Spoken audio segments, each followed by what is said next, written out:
Todas, y quiero agradecerles por hacer un espacio en su vida y acompañarnos en esta presentación de esta nueva aventura de Nueva Carpeta Ediciones, titulada Silencios del Alma, del escritor y médico Francisco Pérez Godoy. Realmente muchas veces, bueno, muchos acá me conocen, yo estoy ahora tras bambalina y a veces la publicación de un libro es una verdadera odisea. Así que, antes que nada, quiero dar el agradecimiento al Departamento de Cultura de Viña del Mar por facilitarnos este espacio para este lanzamiento. Y hoy día teníamos prometido un video cuando Gastón Sublet, pero ahora estaba un poquito complicado de salud, ya sobre una semanita, no es nada complicado, o sea, nada grave, pero está con su laringe muy afectada, así que una amiga muy querida se nos sumó a última hora y ella quería participar de este evento, así que vamos a dejar una lectura de ella.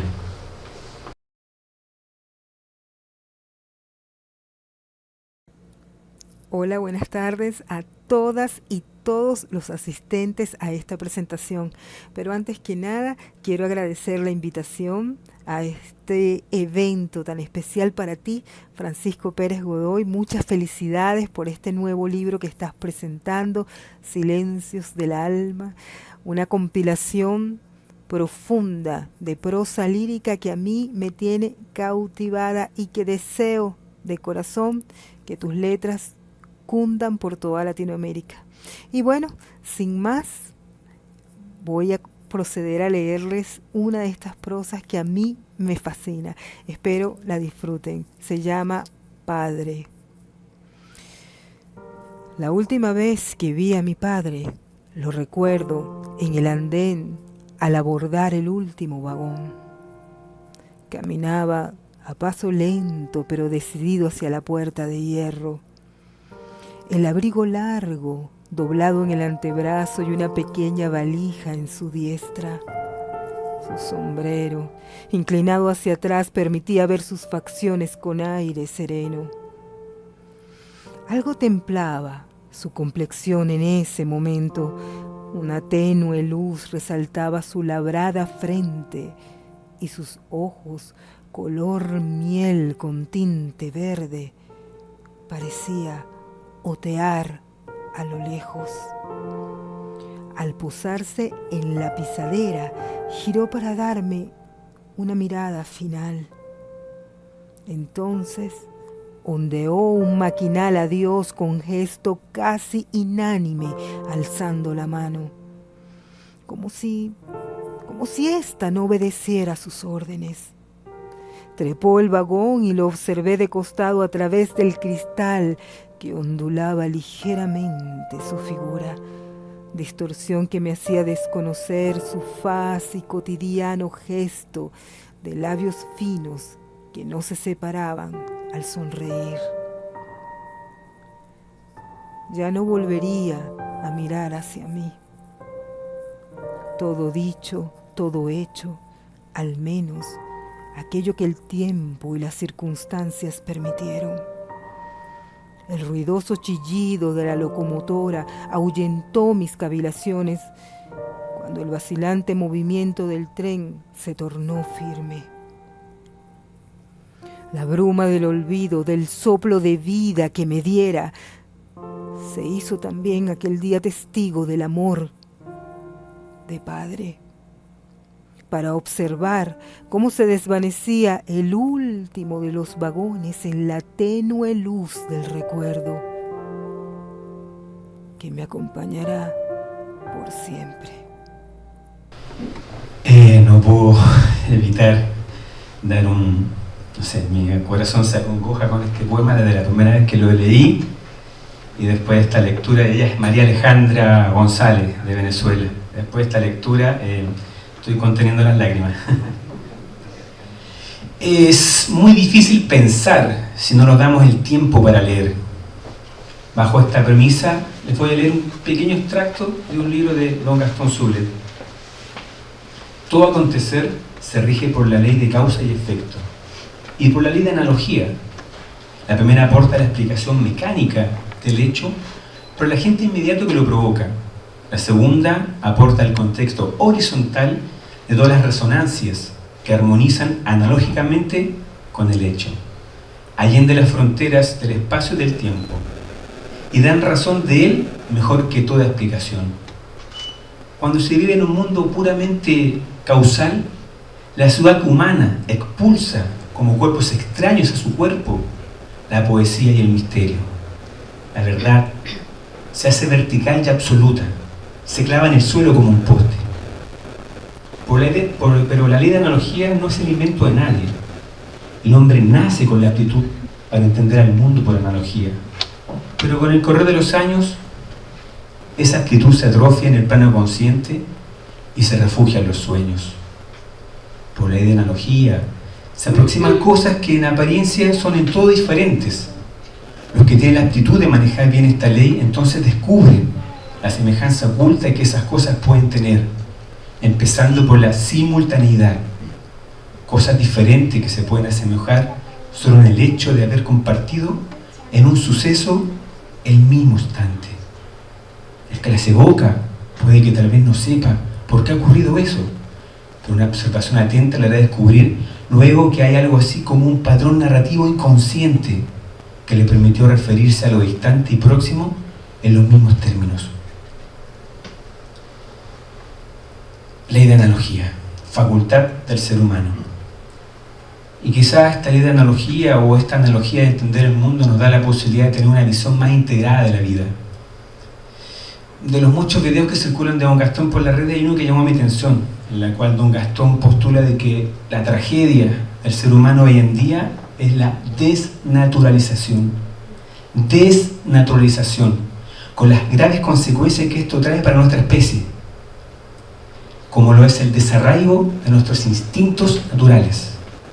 Y el principal instinto es el de conservación. Y ahí cuando yo me aproximé por primera vez a las prosas líricas de este libro, pude percibir una voz narrativa, una voz que se hunde en el tiempo, la voz de un ser humano que contempla el mundo, que celebra la vida, el amor, que honra la muerte. Vida y muerte, una sola. Vida y muerte, gemelas guardianas, Francisco. Sí. Gemelas guardianas. Es ahí que,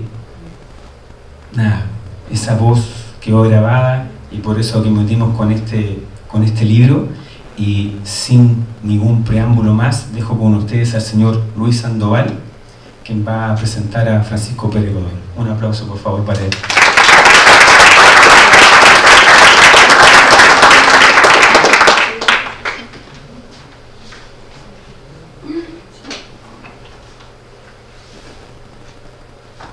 Habrá que volver a decir que en realidad este espacio en que nos encontramos reunidos es un milagro. ¿Por qué? Porque poca gente tiene atracción por la palabra, ya sea por el encuentro del diálogo y ya sea por la creatividad del lenguaje a través de la poesía o de otros escritos. El lenguaje, si bien sirve para comunicarse, regenera algo que nosotros últimamente hemos atrofiado, que es la imaginación de encontrarse con el otro o suponer que el otro existe en nosotros. Y eso es muy importante. Y creo que en este caso, este poeta, el señor Francisco Godoy, en este libro, nuestro poeta viene en busca de nosotros, quiere juntarse con nosotros y quiere que lo busquen en el jardín de sus emociones.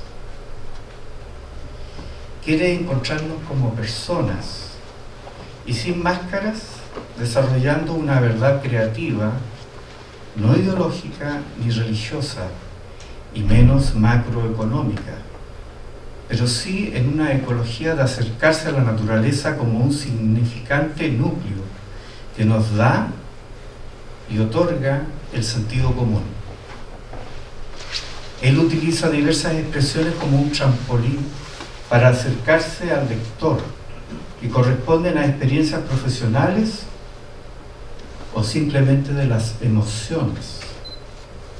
Utiliza el razonamiento como una sutil ironía anclada que le hace frente a las emociones de existir, de vivir, esa emoción ancestral que a veces hemos perdido. Y así vemos al poeta enfrentándose al coloquio de precisiones racionales de nuestra modernidad junto a sus intuiciones. Esto lo podemos observar en su poema Muerte y Vida, página 38. Y él dice: y cuando venga la muerte, ¿vendrá como vendaval o tormenta que rompe y desgarra? ¿O será brisa suave que alivia el doloroso ardor de la herida y tal vez de la vida? ¿O será otro sueño del que no se despierta? Su ironía se destaca al final, al decir que esta muerte no nos deja despertar, como si al estar vivos pareciera que estamos muy despiertos. Pero además nos deja la duda posible de que al morir realmente a lo mejor se despierta. Es una ironía, pero es una ironía que no quiere separar la realidad, sino que busca el reencuentro de esta. También el poeta destaca diferentes paisajes o formas del sentido del silencio, aunque en la muerte no se instala el silencio, en el texto anterior, la sugiere, ya que el poeta insiste en que el silencio es algo vivo o para los vivos.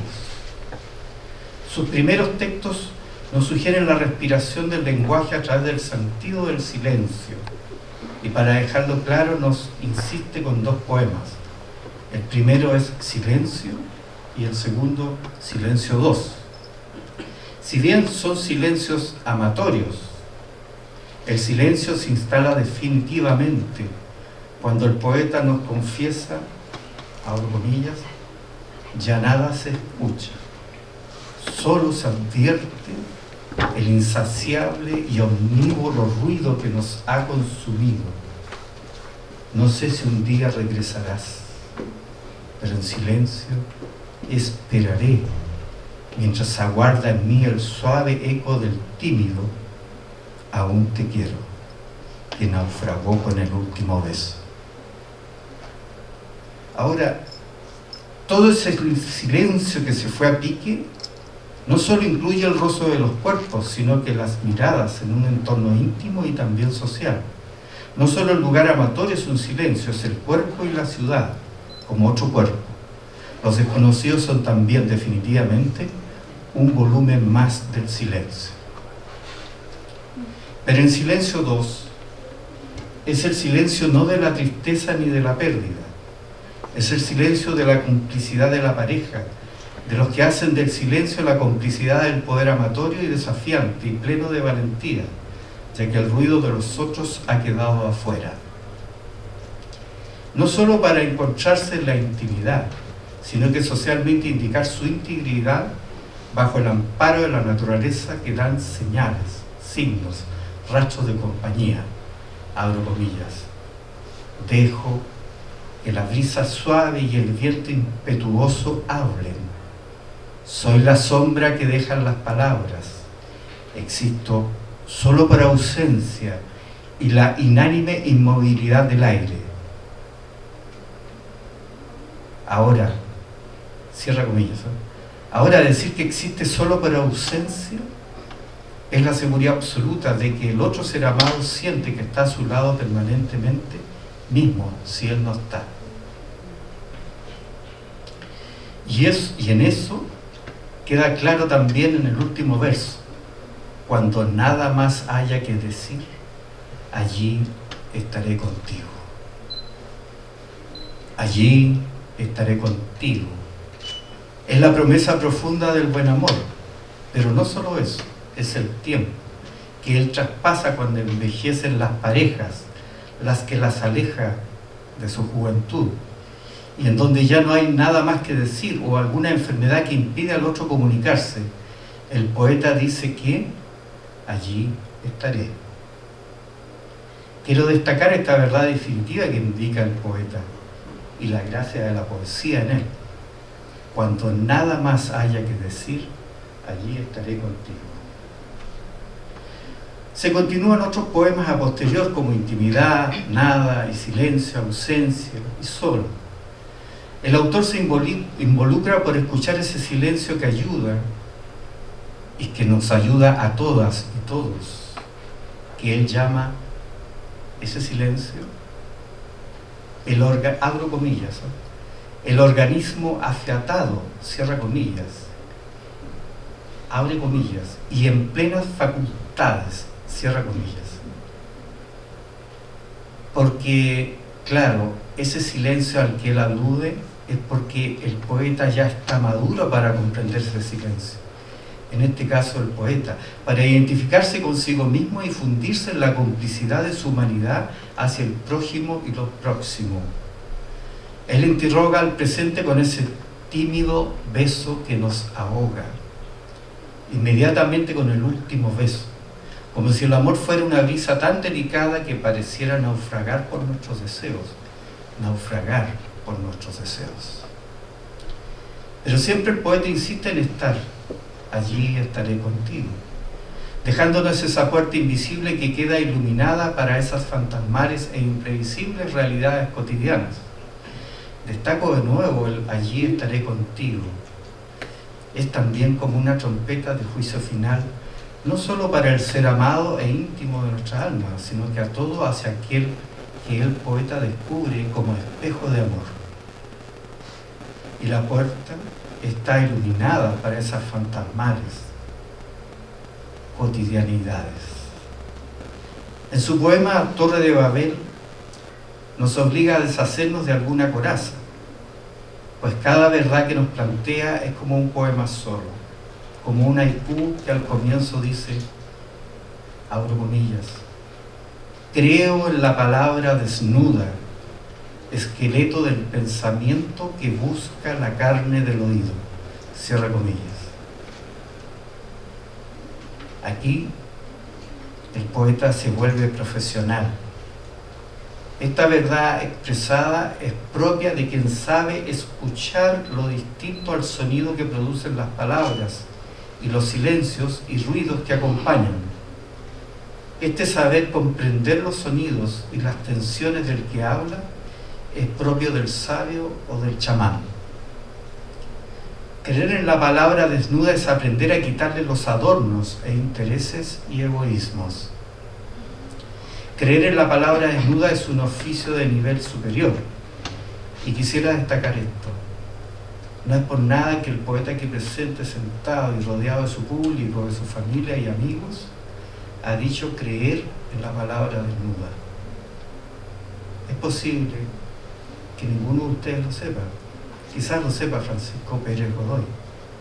Cuando él dice, creo en la palabra desnuda, esqueleto del pensamiento, que busca la carne del oído, estaba invocando un oficio chamánico que existió en una zona de la región metropolitana, en donde existe un monte llamado Quilapilún, que en lenguaje indígena mapuche significa Quila, 3 y Pilut, oreja, o sea, 3 orejas.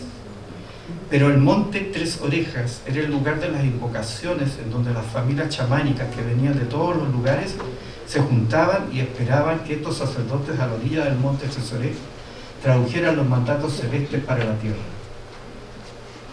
Por lo tanto, aquí el poeta insiste en sentir ese esqueleto del pensamiento y vestirlo de esa verdadera carne, el verdadero oído, que es la tercera oreja, sublima el esqueleto intelectual de nuestras vidas. Debo decir que para mí fue una sorpresa encontrarme con un poeta moderno y chileno y de la quinta región, quien define este encuentro del verdadero lenguaje. No es por nada, a lo mejor, que su profesión medical lo relaciona con el oído, con la oreja de todos nosotros. Es necesario precisar que mientras el Tíbet tiene el tercer ojo, nosotros humildemente tenemos la tercera oreja. Y es quizás por ello que el imperio incaico se instaló como el segundo Cusco en estas regiones. También es necesario decir que el poeta en su poesía se sospecha a sí mismo, que cual detective busca las pruebas para encontrar la tercera oreja, como otras sensorialidades de las invisibles sorpresas de este mundo. Y oh sorpresa, el poeta se entrena con sus manos, sus ojos, su boca y sus pies, sobre todo con sus pies, para descubrir el oído perfecto que transparenta el lenguaje y lo vuelve alimento imprescindible como vehículo físico para emprender una metafísica búsqueda, ya que como poeta ha descubierto el crimen del oído maltratado y levanta preguntas para saber si lo escuchado está correcto.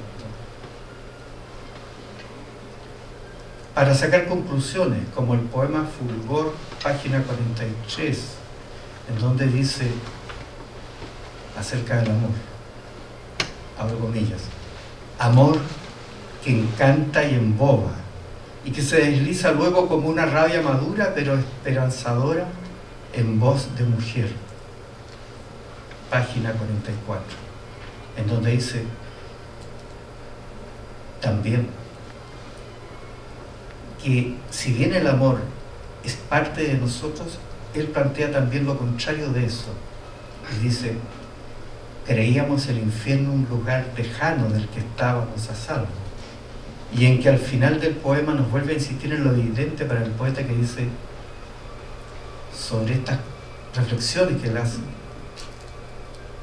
cuando la razón y el corazón se reúnan en un mismo lugar y la muerte ya no sea temible, por la mañana tal vez se escuchará un canto de paz con voz de mujer. Y esa paz es evidente en su poema Recién nacido, página 51. Él pone la verdadera paz como emblema de vida, en que el pasaje costó solo 2 miradas y un beso. Esta verdad nos deja profundamente al interior y exterior de toda la verdadera paz y sensualidad de la naturaleza humana. Y a partir de ahí también incursiona con su poema Vida Celular, o el otro poema Vida Molecular, como un experimentado científico que nos muestra desde su terraza creativa los pormenores de los, abro comillas, lingotes de oro del ADN, cierra comillas, que se cierra con el siguiente poema La Amada, página 56, y La Otra Amada. Pero para que el lector no se canse de tanta atracción por esa paz real que él busca, ni se pierda por la fugacidad de sus búsquedas amorosas, nos hace un intervalo con el poema Luz y Sombra, página 59. Aquí, inmediatamente, sin decir aguabá, nos dice el estado superior de su poética, que dice, abro comillas, abandono la aldea de mi mente, cierra comillas. Bien, ahí está todo dicho, y nos aplica a todos esta revelación poética. ¿O es solo para decirnos que hay que abandonar tantas elucubraciones para palpar una realidad más sana? Y en esas vueltas por las que el poeta nos lleva de la mano, también con sus sensualidades que ha explicado lúcidamente en el poema Extensiones hacia Tierra y Cielo, página 89. Y él lo dice al principio del texto, abro comillas, los pies son la manifestación más evidente de mi presencia en este mundo, mi huella. Contacto directo y permanente con la superficie y ligazón al planeta Tierra, arena, hierba o cuanta diversidad revista el cielo. Es experimentada por ellos, soportan mi cuerpo la presión de la atmósfera y descuidos por mi peso por excesos. En este poema se advierte una sensualidad del hombre muy femenina, de interesantes perspectivas para el lector masculino y de posibles sensaciones de empatía para una lectura femenina. Detrás de su poesía hay un manifiesto en donde la reflexión de una cultura occidental se encuentra en una especie de malabarismo, intentando, por supuesto, el poeta equilibrar su racionalismo con la difícil y misteriosa imaginación del poeta buscador, que intenta atravesar los códigos científicos, sociales o míticos, o religiosos, económicos y ecológicos, y que bajo ese crisol funde ese permanente misterio del soplo humano, de la vitalidad humana, del espíritu humano. Él envuelve a su alma con su lenguaje, dándole corporalidad a sus emociones, como para descubrir de sorpresa un sí mismo. Así, el alma envuelta en su corporalidad al que distinguimos como poeta, hoy se nos define también hacia una convergencia social, hacia la unión del sentido de existir, en donde el individuo se libera de amor, y en ese amor el poeta protesta con suma delicadeza hacia sí mismo, como ejemplificándose de una inocencia adulta, madura y necesaria para mantener en alto la vitalidad de existir a pesar de los desengaños. Y aquí termino. Pero al mismo tiempo, el poeta quiere que lo distingamos con una dirección definida hacia una convergencia social, con la naturaleza, con su soledad, con su pareja. Y aquí él lo proclama en Sueños de Paz. Abro comillas. Soy una bandera blanca en agonía. Cierra comillas. Pero junto con ello, además, su búsqueda es integrarse al obrar de una inteligencia que él llama de los justos, que se expresa definida y claramente en Bienaventuranza, en el poema Bienaventuranzas de la Tierra, que a mí me fascina personalmente, al cual recomiendo como instancia de asimilarlo lentamente en esa copa interior que cada uno puede despertar con el brebaje de esta lectura. Los invito a leerlo no como una novedad, sino con la justicia de quien ha bajado todas sus defensas poéticas y abrió una puerta que pocos intelectuales y profesionales de las ciencias sociales y humanas han sido capaces de enfrentar como necesidad valórica acerca de las artes manuales.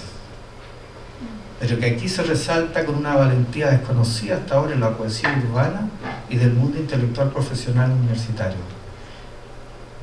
Tengo que decir que tenemos un poeta extraño. No puedo decir otra cosa, sino que denunciarlo públicamente como un poeta, insisto, extraño. Un poeta que se juega una reflexión sobre el sentido lúdico entre la naturaleza y los humanos. Este poema Bienaventuranzas de la Tierra no nos puede dejar indiferentes, porque también se acerca a ser el resumen del poema Sueños de Paz, página 78. No nos puede dejar indiferentes. También para comprender el paisaje lingüístico que nos entrega el poeta como creador, es que nos lleva a descubrirnos como preguntas y fracasos, pero también como alguien que acumula un asombro y alegría de vivir a pesar de las dudas y la forzada tensión en que la generación actual convive. Pues bueno, aquí hay que detenerse para felicitar a nuestro poeta, que enfrenta los obstáculos de una rígida y anquilosada cultura nacional, además de jugar como profesional disciplinado en el mundo universitario, y nos entrega con la imaginación, con sus conocimientos, su experiencia. Él es parte de una misteriosa erupción desde el mundo profesional hacia el mundo poético. Él es parte de quienes están entregando conocimientos desde su experiencia profesional y humana hacia un estado poético moderno. Y recorren este estado poético siendo ellos mismos los que se exponen como las bisagras para enfrentar una realidad acotadora, incierta e inestable.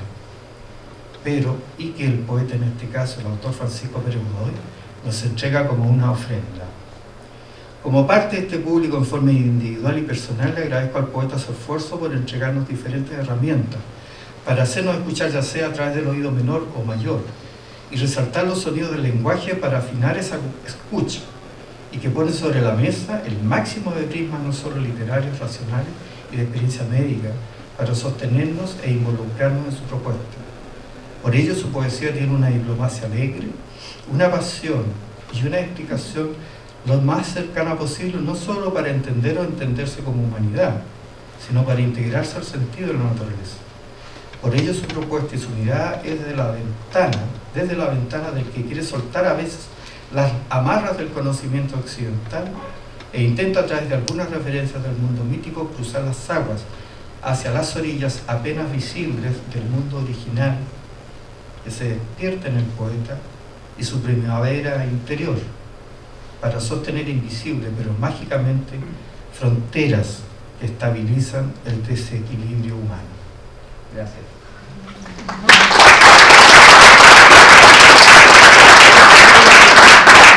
Voy a invitar al poeta para que nos lea algunos textos, o no sé cuál es el programa.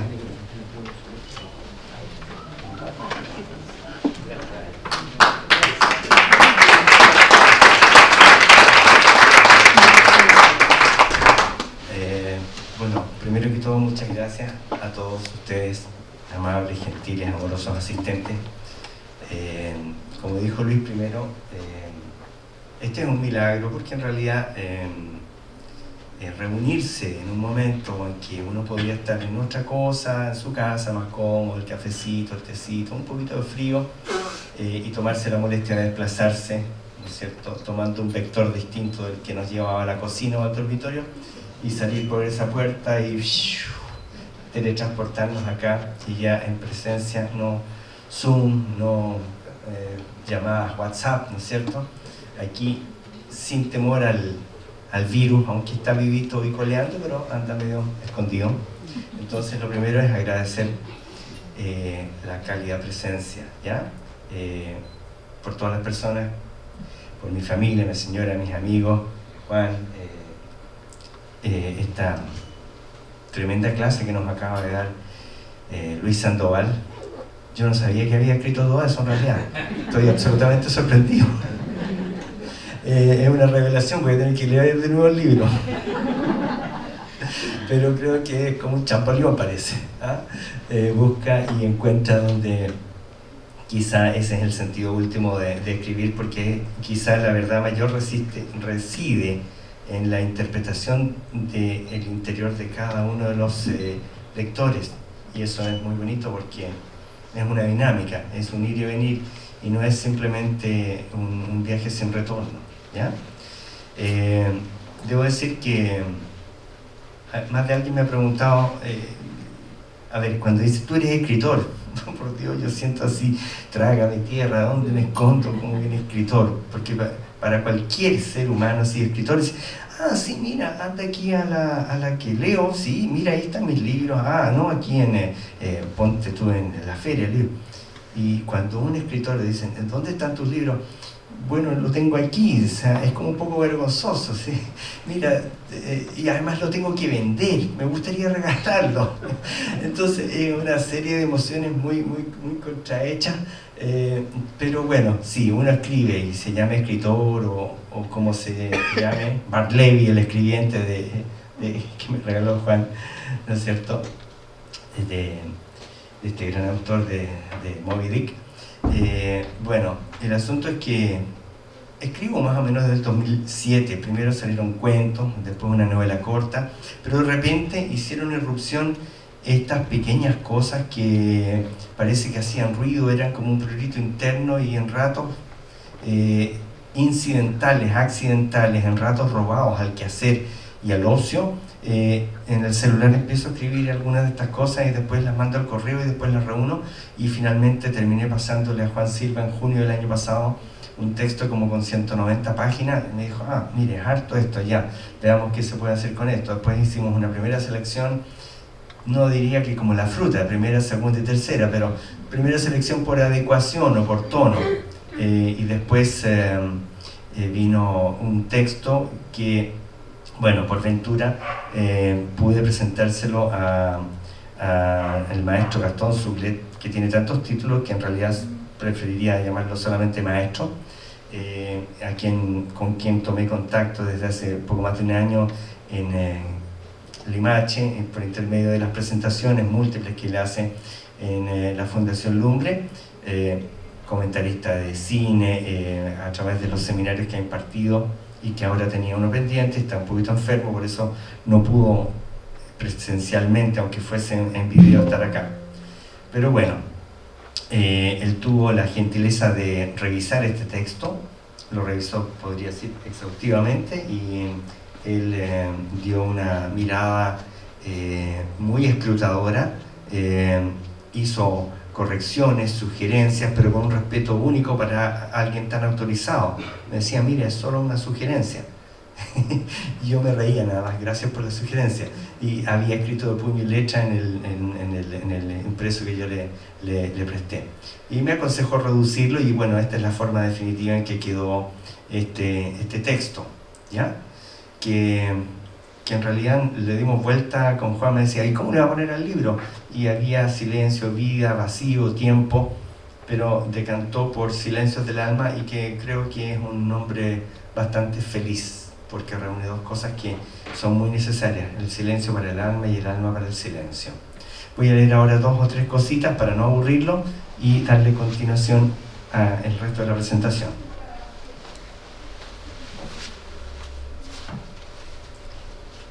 Sol de ocaso, errante adorador de desiertos en eterno peregrinaje, esperando nuestra adoración, tus lenguas de fuego y hálito ardiente preñan el mar, germinan semillas, iluminan la vida. Lámpara colgante de la urdimbre planetaria, pequeño faro inmutable de telaraña de astros grises, te consume el fuego del amor. Un día será el último, como el primero, hágase la luz. Ahora este es crepúsculo. Cae la tarde al oeste solar, se llena de ornamentos este con tenues brillos y difusas sombras. En la quietud, la clorofila descansa en el verde vegetal y respiran tranquilas las hojas mecidas por la brisa, que sucede al agitado viento que con engreído afán impulsó nubes y navíos.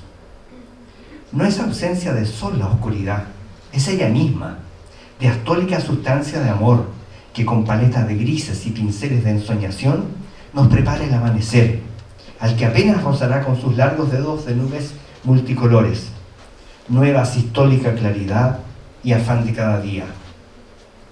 Gobernado por cósmicas fuerzas magnificentes, impulsos rinden mi cuerpo a la horizontalidad del lecho y me pacifican en mi orgullosa lucha vívida contra la gravedad.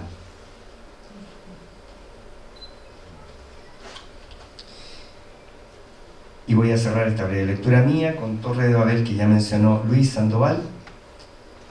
Creo en la palabra desnuda, esqueleto del pensamiento que busca la carne del oído.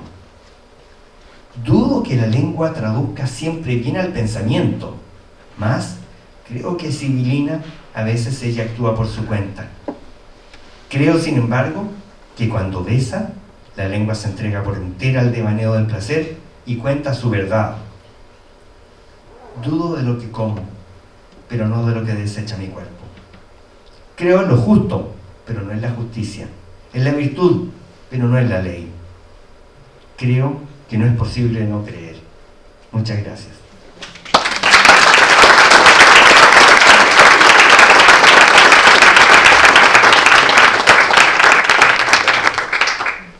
Bueno, ahora vamos a escuchar El solo título de este libro, Silencios del Alma, nos está invitando a una lectura que penetrará en nuestra intimidad humana con desusada profundidad. Su autor, Francisco Pérez Godoy, además de ser médico, es un pensador que se interna en la temática del vivir humano a través de los temas cruciales del sentido, la trascendencia, el amor y el dolor. Pero es un pensador que domina su lenguaje para expresar sus reflexiones no solo como un pensar, sino mediante imágenes verbales del ámbito de eso que llamamos poesía. En ese sentido, sus textos resultan ser una feliz síntesis de intuición, razón y verbo poético, a lo que debemos agregar una buena dosis de pasión. Es el testimonio del vivir de un hombre que busca la verdad en un mundo en que todo parece evolucionar hacia la falsedad. Sus aptitudes para esta aventura son excepcionales, por eso él puede formularse preguntas de mucho riesgo acerca del destino, la meta de nuestra itinerancia terrestre, el real valor de lo que hemos llegado a ser, el dolor de no ser íntegros. Aunque todo eso, que puede glorificarnos o destruirnos, es como un entramado en su poesía, cuya hebra más destacada es la vivencia del amor, en la pluralidad de aspectos en que esa pulsión humana suele manifestarse. Diríase que los poemas o fragmentos de estos, referentes a este tema, constituyen una especie de cable a tierra que actúa Como tal, cuando su verbo asciende a alturas desde las cuales los humanos no podemos menos que caer. En lo referente a su escritura o forma de versificación, su verbo es de preferencia reflexivo y el acontecer de sus actos y sucesos, por su tenor narrativo, es más apto para la prosa poética. La secuencia escrita de todo aquello que él nos expresa se adapta bien a una disposición gráfica de versículos sucesivos o epigramas. El libro parece recorrido transversalmente por la palabra silencio. Aún en los poemas en que hay acción, por así decirlo, todo muestra y acontece en un silente mar de fondo. Útil para la vida humana es porque dejamos de asumir nuestra responsabilidad. Así de simple. Ahora me gustaría que alguien del público, si quiere hacer alguna pregunta, algún comentario, yo le pasaré un micrófono para que lo pueda hacer y Francisco responderá a su inquietud.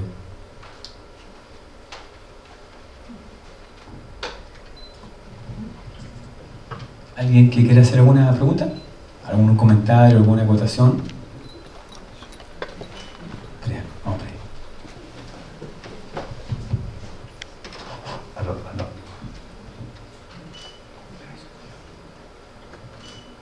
Francisco, muchas gracias por la invitación. De lo que he alcanzado a escuchar de las lecturas es muy interesante.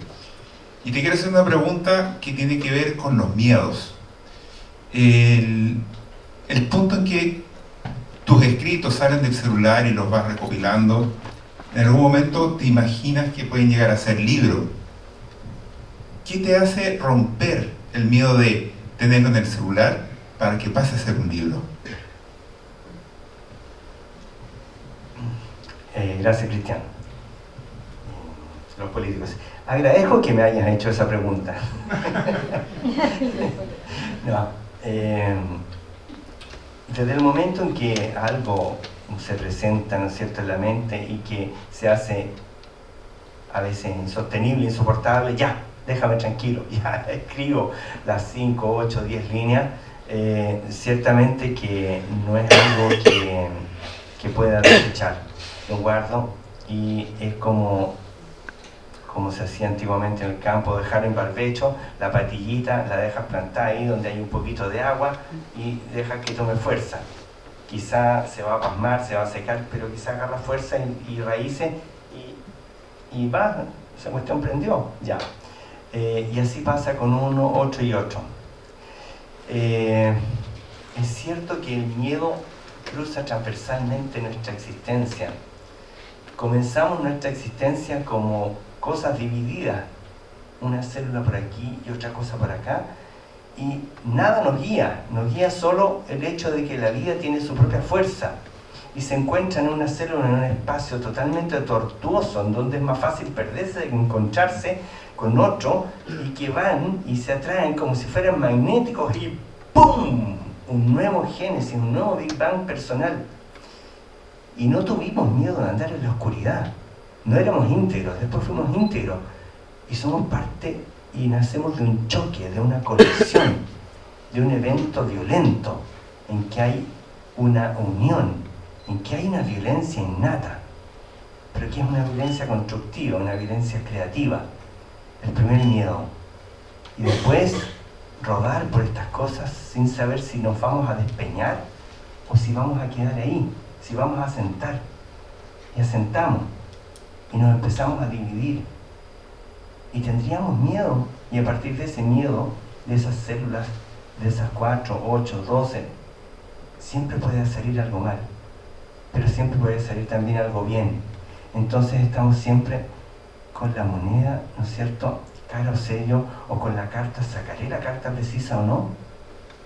De manera que el miedo es tan consubstancial al hecho de vivir, pero lo importante es no tener miedo a vivir,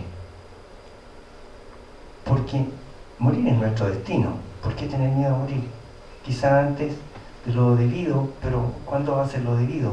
Moriremos cuando tengamos que morir. Y a mí me costó entender eso de no tener miedo a vivir. Entonces, quizás esa es la principal motivación para escribir y para osar, para atreverme. Eso.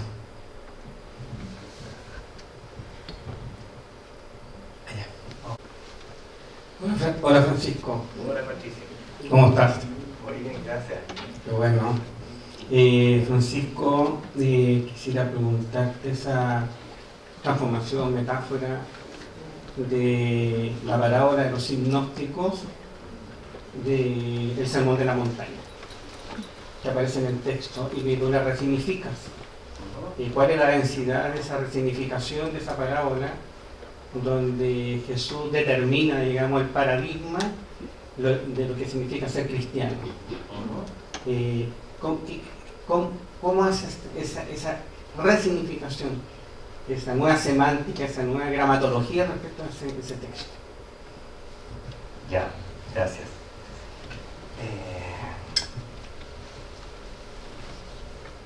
Bueno, la verdad es que la palabra sagrada, la palabra de Dios, tanto en lo que son las escrituras sagradas, la Biblia, o lo que es el Corán, que no conozco en realidad, o lo que serán los escritos, ¿no es cierto?, que profesan los de la religión judía, tienen tanto significado que se expresan incluso en cosas mucho más antiguas, ¿no es cierto?, sabiduría china, Confucio, Lao Tse, cosas que reconozco genuinamente que no son de mi dominio, son solamente quizá tengo solo un pequeño barniz de eso.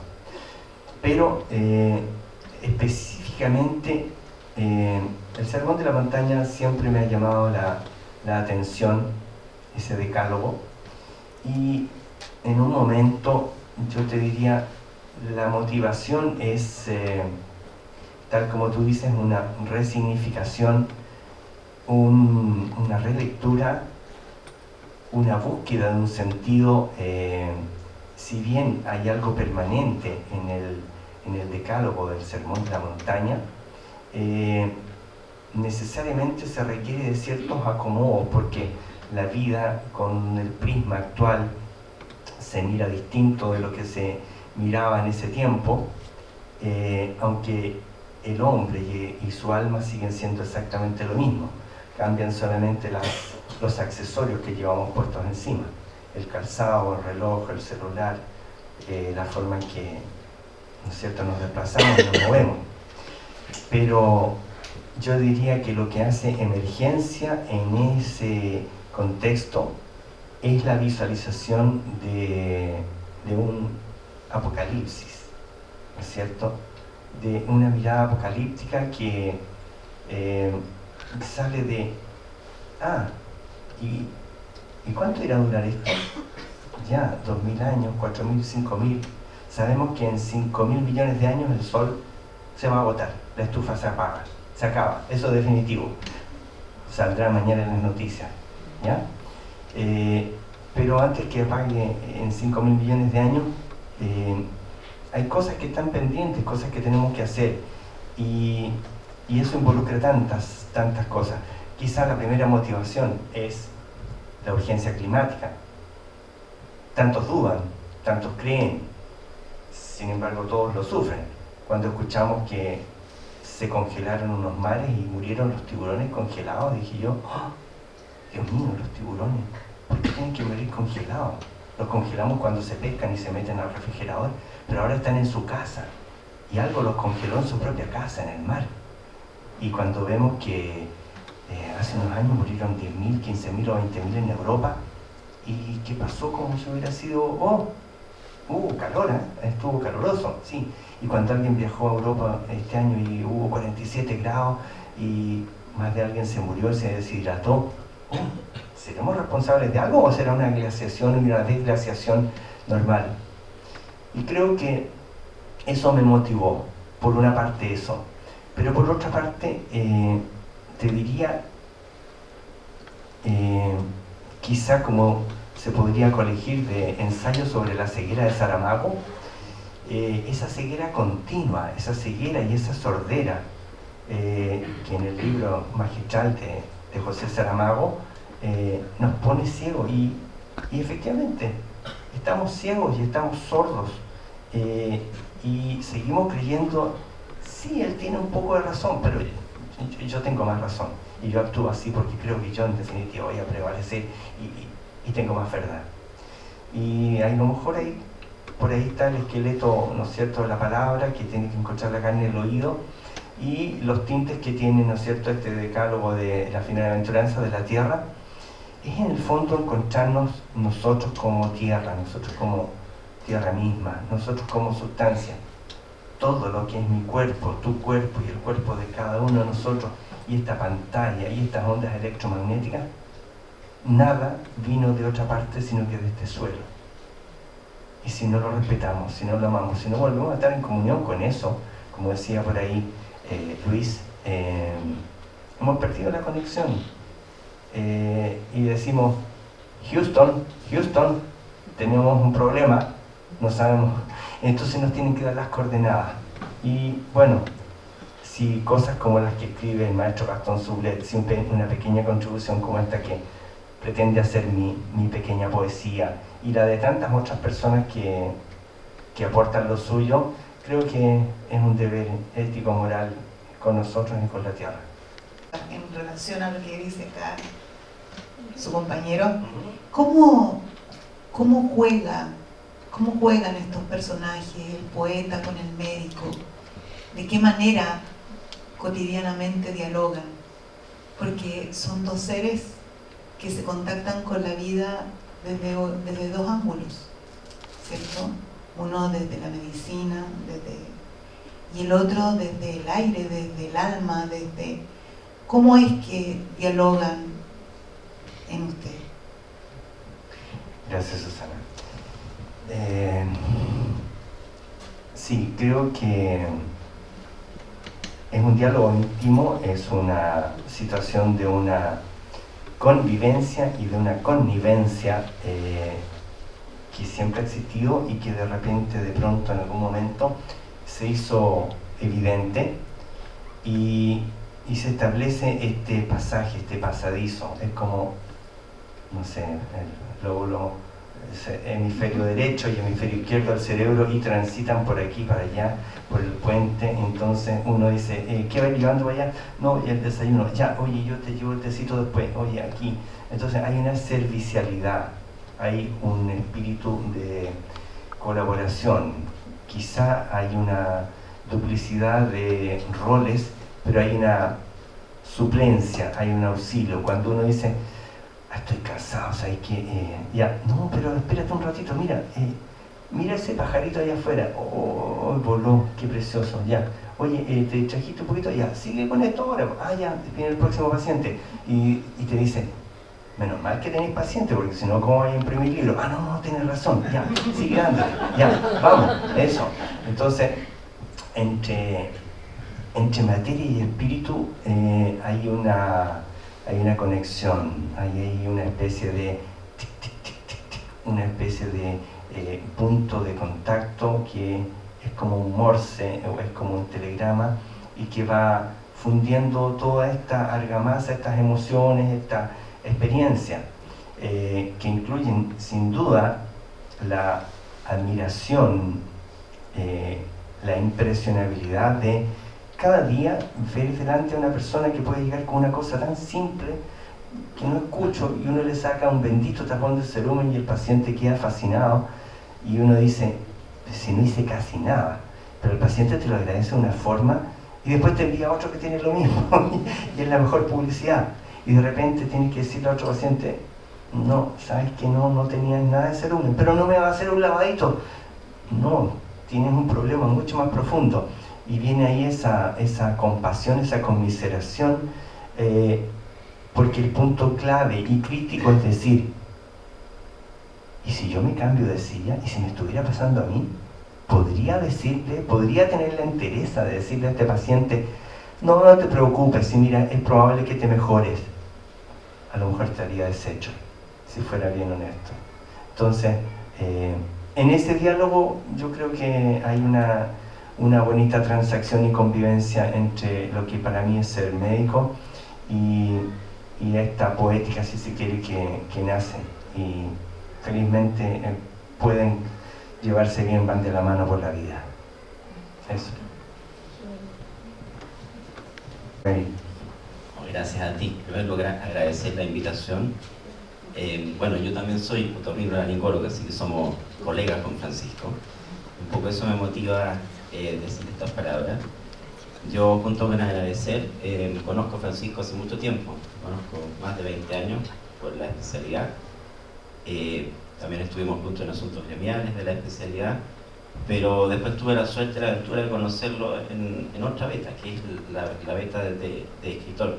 Él, digamos, compartió conmigo algunos libros, los cuales he leído, entonces uno va conociendo a la persona desde otro punto de vista, porque en esos libros se refleja en parte la vida y los pensamientos de esa persona. Y por eso te quiero felicitar, porque creo que es un don que tú tienes y que has sabido de alguna manera plasmar en palabras, lo cual no es fácil. Pero lo que yo he podido leer de ti, realmente, o sea, tus libros son muy interesantes, y lo que he escuchado hoy, yo no he tenido la suerte todavía de leer los versos, aparte de lo que escuchamos hoy. Aparte de ser muy interesante, tiene mucha pasión, tiene mucha entrega y mucho significado. Entonces, eso realmente es digno de reconocer. Yo creo que tú estás compartiendo una gran parte de tu intimidad.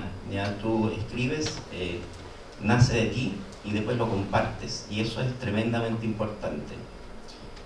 Y mi pregunta, Francisco, es muy simple. Cuando tú empezaste a escribir, ¿hubo un desencadenante en esto? Porque esto no es algo que nace de un momento a otro. Tú probablemente siempre tuviste esa habilidad, pero tú dices que empezaste en el 2007. ¿Hubo algún cambio en tu vida? ¿Hubo algún desencadenante, un gatillante que determinó esto o no? Mira, creo que siempre tuve alguna motivación por escribir. Yo me recuerdo que cuando tenía 15, 16 años, iba asiduamente, me acuerdo, a unas reuniones pastorales en la iglesia de mi sector, y tenía como una inspiración fragorosa, tremenda, por una cosa así religiosa, cristocéntrica, heroica, ética, ¿no es cierto?, de que tenemos que amar a todo el mundo y tenemos que esparcir el bien, una especie de un apóstol vivo de Cristo. Así iba a esos retiros de silencio, y salía caminando como 1 metro bajo el suelo, y después me iba bajando la semana siguiente hasta que llegaba y aterrizaba. Y entonces escribía algunas cosas en papeles así del cuaderno y las guardaba. Obviamente que no existía ninguna posibilidad de que alguna de esas cosas sobrevivieran 40 años y 50 también, medio siglo. Pero yo te diría que alguna vez pensé, tengo el título de un libro, sin saber de qué se iba a tratar, pero tenía un título, decía, creo que el libro con este título sería una estupenda obra. Pero yo te diría, en ese entonces, se dieron ciertas condiciones de estar en una casa ya más asentado, una vivienda definitiva, con deuda propia, como le decían en ese entonces. Después, tener los niños un poco más grandes, no tener que atenderlos a cada rato, saber que descansaba mucho en las ocupaciones domésticas que se ocupaba Alba, mi esposa. Entonces empecé a robar impunemente tiempo, minutos, horas de la noche, y a veces hasta la madrugada, fines de semana. Era la única forma, ser un ladrón del tiempo, y empezar a escribir y comprarse un computador, un notebook, y eso permitía escribir en tiempos muertos en otros lugares, pero siguiendo una pulsión interna que debía necesariamente tener un conducto, un acueducto de salida. Y ahí empezaron a salir todas estas cosas, y se empezaron a conformar, y empezaron a tomar algunas de ellas como parte de un cuerpo común, completando distintos aspectos, como si fuera un puzzle en que cada cuento o cada cosa va haciendo una pregunta y el otro en parte tiene alguna clase de respuesta. Así que, y es muy, como decía en relación a la pregunta ya de Susana, es esta convivencia del sentir y del lograr hacer que salga por la punta de los dedos. Eso, gracias ya.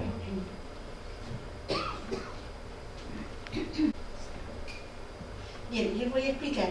Francisco, con Francisco nosotros somos compañeros de curso con los cursos que da don Gastón Sublén y formamos un grupo de WhatsApp.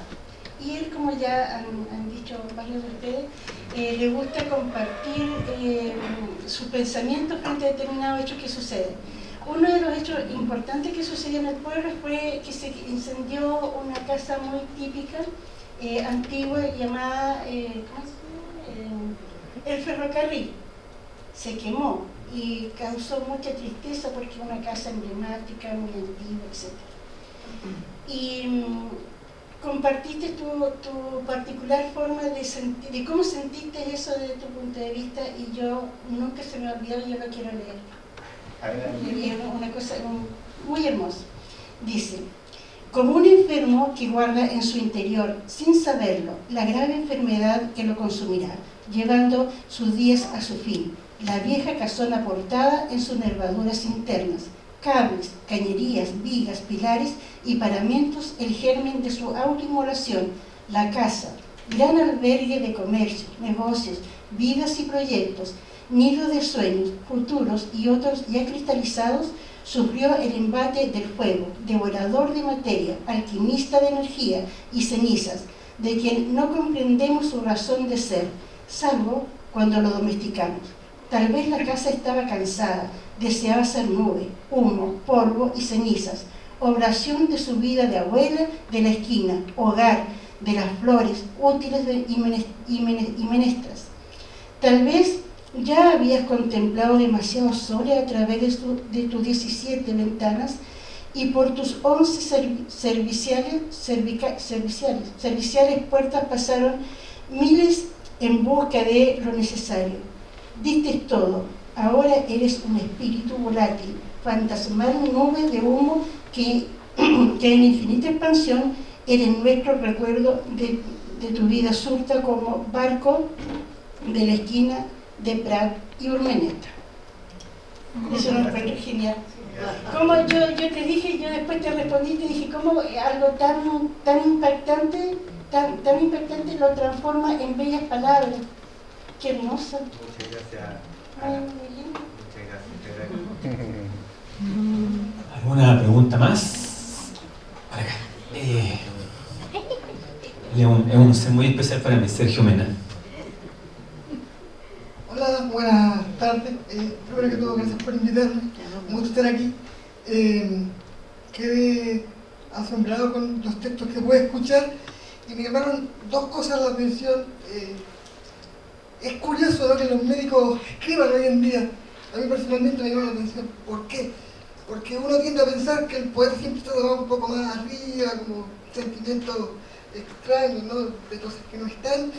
Y hoy en día, en una sociedad tan rápida, tan acontecida, uno no tiene el tiempo para pensar ciertas cosas, y me da la impresión de que tu posición de médico es muy curiosa porque nos recuerda que, tenemos cuerpo, y la gente como que a veces asume eso. Entonces me llama la atención cómo tú con tus textos logras volver a esa materialidad y a la conexión con el mundo, no el mundo perdido de arriba, sino este mundo de acá abajo, ¿no? Entonces es muy curioso como un médico, el que sana, se logra conectar con el cuerpo y a través de lo poético logra volver a recordarnos que, claro, que el cuerpo está y que, como tú bien dijiste, las cosas no están por allá, sino acá abajo. Entonces es curioso eso. Agradezco mucho que, como digo yo, existan poetas materiales que nos recuerdan instante tan natural que la gente asume como te dije, tenemos cuerpo, pero eso no se hace hoy en día, así que es muy curioso como lograr rescatar esa materialidad que a veces asumimos como tenías, pero no nos damos ni cuenta. Entonces eso es lo que te podría decir. Un gusto haber estado aquí, muchas gracias. Muchas gracias, Sergio, muy amable. Gracias. ¿Alguien más? Por acá.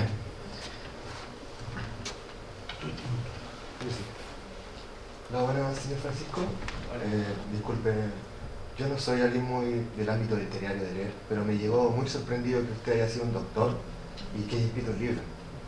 Digo, mi pregunta es la siguiente, y a lo mejor no se entienda bien y trato de darlo como un ejemplo. El cambio de paradigma de doctor así a una persona que puede escribir literariamente, ¿le fue difícil comprenderlo o ya lo comprendía? Si lo pongo de otro ámbito, si yo le pregunto a un matemático, a un filósofo, bueno, a un biólogo y a un filósofo que es un ser humano, ambos me van a dar una respuesta totalmente diferente, en mi opinión. Pero ese cambio de paradigma de poder comprenderlo, ¿usted lo comprendió en ese momento o ya lo comprendía antes de escribirlo? No sé si me logro entender muy bien. Sí, creo que sí. Mira, yo pienso que el lograr escribir no es y expresarse a través de la palabra no va a ser nunca patrimonio de ninguna profesión, oficio ni de determinada rama del saber. Creo que es el alma humana el que va a tener la que va a tener que buscar un cauce, una expresión en el arte, ya sea en la pintura, en la música, en la escultura, en la creación literaria, que son todas formas de expresión de la visión del ser humano frente a lo que llamamos realidad, que es lo que podemos ver, palpar, oír. Pero también después de eso uno escudriña y dice, pero lo que yo no veo, no palpo y no siento también existe. Estamos aquí atravesados por cientos y quizás miles de ondas electromagnéticas, y si ponemos una radio tenemos las ondas FM, AM, hay ondas de radioaficionados, para decir, esto sería un bosque y una maraña en que casi no nos podríamos mirar si lográramos visualizar eso. Y todo eso es tan parte de realidad como lo que estamos nosotros sintiendo. Es como decimos silencio, pero es este silencio nuestro, porque si tenemos la forma de captar esas otras ondas, no hay silencio. Y si pudiéramos tener, ¿no es cierto?, todas esas ondas, esto sería un bullicio y una forma de beligerancia acústica que no escucharíamos nada. De manera que creo que en el caso mío es una sensibilidad sin duda. Se me produce mucho un fenómeno que se llama apofemia y pareidolia, que es mirar un objeto o una cosa o un ser y encontrarle rasgos que te permiten ver otra cosa, una cara, un animal, un objeto distinto. Creo que es una capacidad de observación, de contemplación y de admiración. Quizá eso es, lo dijo Jean Carruber por ahí, quizá es un don, y yo creo que cuando uno tiene un don debe cultivarlo. Tanta gente puede tenerlo y le queda solo descubrirlo. Ya lo dice la parábola, ¿no es cierto?, de los talentos. No tenemos que, por temor a la polilla, ¿no es cierto?, y al orín le llaman, ¿no es cierto?, a la mojito, o que se corroa o se oxide, enterrarlo, sino que invertirlo, ponerlo y ver cómo nos va. Entonces, yo creo que cada uno de nosotros tiene un punto de vista que es único, y que si bien no todo el mundo va a estar obligado a hacer algo poético o algo literario, sí puede dar un testimonio de alguna forma, de manera verbal, de manera ya sea escrita, verbal, la palabra, o con algún otro gesto y alguna otra inspiración. Las artes, ¿no es cierto?, y las letras son quizá la más célebre. Otros son cultores del canto, otros son cultores, no sé, pues, religiosos. Habrá alguien que se dedique a la contemplación y a la, no sé, pues en el Himalaya, cuántos templos, ¿no es cierto?, dedicados a la meditación. Y hay otra gente, no sé, Teresa de Calcuta dedicó toda su vida poéticamente, digamos, a rastrojear por todos los sectores más pobres y recoger a los llagados y a los pobres y a los más desposeídos. Entonces, pienso que todas son expresiones del alma y en último término de la capacidad de amar que tiene el alma. Eso.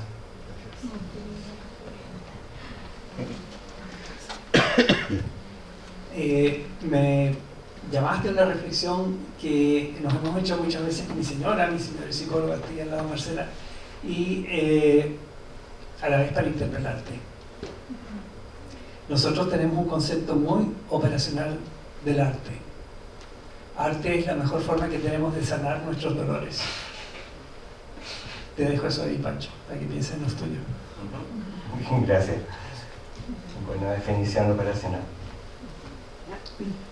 ¿Alguien más? Creo que estaríamos... Ahora, el vinito de honor con las cositas que preparamos. Bueno, ahora están cordialmente invitados a compartir un ágape. Ojalá que se puedan quedar aunque sea unos minutos, con una amena conversación. Y también, obviamente, a comprar el libro. Hay que apoyar siempre estos eventos, a nuestros poetas, a nuestros escritores de la zona, hay que apoyarlos. Y el llamado que yo siempre hago, yo sé que muchos de los que están sentados acá tienen mucha sensibilidad literaria, regalemos libros.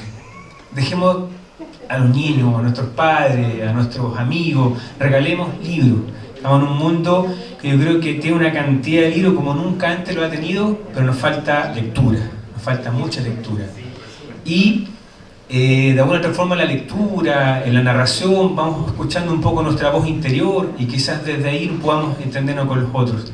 Así que muchas gracias por haber asistido acá y al que quiera comprar el libro lo puede llevar firmado por el escritor y también por favor quédense a compartir un rato ahí, un rico ágape con estos hermosos jardines y será hasta una próxima aventura de Nueva Carpeta que ya tiene nombre y apellido, el libro Sastre y otros cuentos de Carlos Narváez, eso para un mes más, así que muchas gracias y un aplauso para ustedes.